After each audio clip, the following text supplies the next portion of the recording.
उत्तर प्रदेश के मिर्जापुर औरंगाबाद से आए हैं। 20 बार आ रहा है। जीवन सुखमय रहे और क्या, बाल बच्चे सब ठीक है। अनिवेश। कहाँ से आए हैं? बनारस। पहली बार आना हुआ इस मंदिर में कि इससे पहले भी आप आ चुके हैं? साल आते हैं। और माता रानी से कितना इन लोगों का जुड़ाव है? बहुत जुड़ाव। गौरव शुक्ला पेशा से एडवोकेट हूँ, वकालत करता हूँ। डिस्ट्रिक्ट कोर्ट जौनपुर से चल के आया हूँ। हमारे सीनियर श्रीमान घनश्याम यादव जी भी साथ में आए हैं। और ये माई का आस्था और विश्वास ये जो हमको खींच के यहाँ तक लाया है। जी जी। सिर्फ ये माई का आस्था और विश्वास है भैया। और हम लोग काफ़ी देर से लाइन में लगे हैं। और अभी सूचना मिली है कि अभी VIP दर्शन चल रहा है, इसलिए अभी सामान्य लोगों का दर्शन रोका हुआ है। फिर भी हम लोग को कोई तकलीफ नहीं है, माँ का आस्था है। जब दर्शन कराएंगे तब दर्शन करके ही हम लोग जाएंगे। मैं भी आया हूँ तो पहले माता रानी का दर्शन किया हूँ।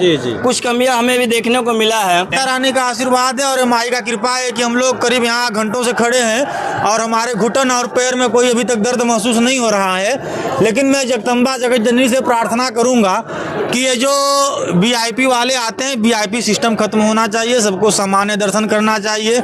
हम सभी भारत के नागरिक हैं और अनुच्छेद 21 समय और सबको समानता का अधिकार देती है, तो सबको एक समान देखना चाहिए, एक समान रहना चाहिए। और यहाँ के पंडा बाबा लोगों से भी मेरा यही गुजारिश है।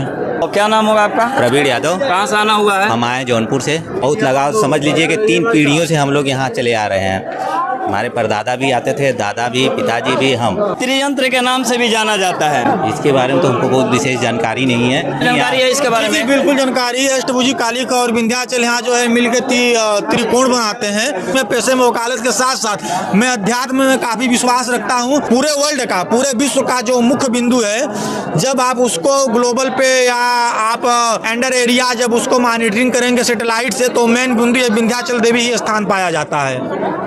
इसका आध्यात्मिक महत्व है और इसका वैज्ञानिक महत्व भी है। भी कहा जाता है कि भगवान ब्रह्मा के द्वारा इस माँ विंध्यवासिनी मंदिर का स्थापना किया गया है। देवी भागवत पुराण में ये उल्लेख आता है कि जब माँ देवकी जो है कारावास में थी और जब कंस ने जब सतवीं कन्या जब उत्पन्न हुई थी माँ कन्या के रूप में, तो उनको उन्होंने जो है आकाश की तरफ गति दिया था। माँ यहाँ पे विराजमान है। और जब आप शिव पुराण या दुर्गा सप्तशती या जब आप मार्कंडेय पुराण में आएंगे तो ये उल्लेख मिलता है कि जब माँ अग्निकुंड में सती हो गई थी, तब पिता परमेश्वर महाकाल के महाकाल शिव जी, पंचमुखी शिव जी, प्रभु भोलेनाथ शंकर भगवान अपने कंधे पर माँ सती को लेकर तांडव कर रहे थे, या आप ये समझिए कि क्रोध में नृत्य कर रहे थे। तो साक्षात नारायण अपने सुदर्शन चक्र से जो जगह जगह माँ को स्थापित किए हैं। बगल में कुछ दुकानदार भाई हैं। सर क्या नाम होगा आपका? जी नितिन पांडे हमारा नाम। सर चूंकि ये इतना प्रसिद्ध स्थान है तो यहाँ 12 महीना का श्रद्धालुओं का आना जाना तो रहता है, लेकिन विशेष इस नवरात्रि के 9 दिन में आप लोग को व्यवसाय से क्या इसमें लाभ होता है या क्या श्रद्धालुओं को आप सेवा कर पाते हैं? भीड़ बढ़ जाती है तो लोगों का लाभ होता है। वैसे आपकी जानकारी के लिए बता दें कि हम व्यवसायी नहीं हैं, हम पुरोहित हैं। जो ये जानकारी लोग देते हैं कि विंध्य क्षेत्र जो है वो शक्तिपीठ है, सबसे पहले तो मैं इस बात का खंडन करूँगा। अच्छा, क्योंकि ये गलत बात है। जो अभी आपको कहानी बता रहे थे दर्शनार्थी कि माँ के जो है विग्रह को लेकर सती होने के बाद शिव भगवान उनके शरीर को लेकर घूमे तो विष्णु भगवान उनको चक्र से कई टुकड़ों में विभाजित कर दिए थे। तो वो मेन जो है 108 टुकड़ों में विभाजित किए थे, लेकिन उसमें मेन पूजनीय जो हैं वो 51 हैं। उसको 51 शक्तिपीठ बोलते हैं। लेकिन जो विंध्य क्षेत्र है वो 51 शक्तिपीठ में नहीं आता। यहाँ सर्वांग पीठ है। यहाँ भगवती अपने शरीर के साथ विराजमान है। गंगा जी के तट पे तपस्या करने के बाद उन्होंने भगवती से आशीर्वाद लिया था, तो भगवती ने उन्हें आशीर्वाद दिया था कि आप जाइए, मैं योगमाया के रूप में कंस के वध का वो करती हूँ भविष्यवाणी, और वहाँ पे प्रकट होंगी। तो वो जो वहाँ से छूटने के बाद जो देवी आई थी वो अष्टभुजा देवी है।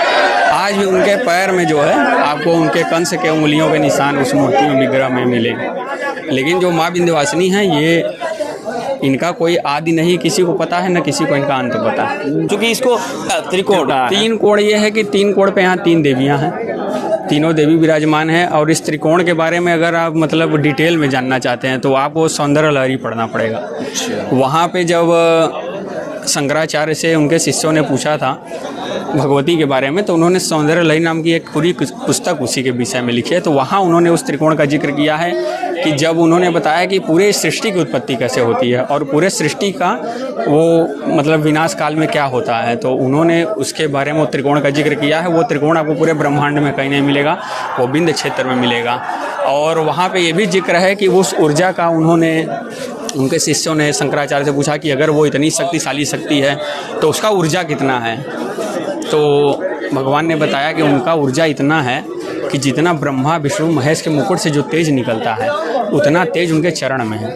तो आप विंध्याचल में अभी एक परंपरा है, यहाँ पे मंदिर जब धुलता है तो साल में एक बार यहाँ पे माँ के स्नान का जो जल है वो कुंड में जाता है। तो वहाँ ब्रह्मा विष्णु महेश तीनों विराजमान हैं, यानी वो उनके चरणामृत रूपी अमृत का पान करते हुए जो प्रथम मनु हुए हैं, ब्रह्मा के मानस पुत्र जो थे मनु और शतरूपा, जिससे पूरी सृष्टि में मनुष्य की उत्पत्ति हुई है, उन्होंने भगवती का दर्शन की इच्छा जाहिर की। तो भगवती ने फिर उनको आदेश दिया, तो उन्होंने उनका विग्रह बना के पहली बार सशरीर पूजन किया। भगवती तो यहाँ अनेक मतलब पता नहीं कितने अनंत काल से वो यहाँ पे विराजमान है। पहले वो मूर्ति रूप में नहीं थी, वो शक्ति त्रिकोणीय शक्ति जो है, जो सौंदर्य लहरी में लिखा है, वो ऊर्जा रूप में यहाँ थी। तो मूर्ति जो है उन्होंने बनाया है, मूर्ति का ये कहानी है। ये सब राजेंद्र महाराज भी यहाँ के बारे में बहुत कुछ बताते रहते हैं। वो बार बार बताते हैं कि ये शक्तिपीठ नहीं है, ये सिद्ध पीठ है, यहाँ भगवती अपने सशरीर विराजमान है।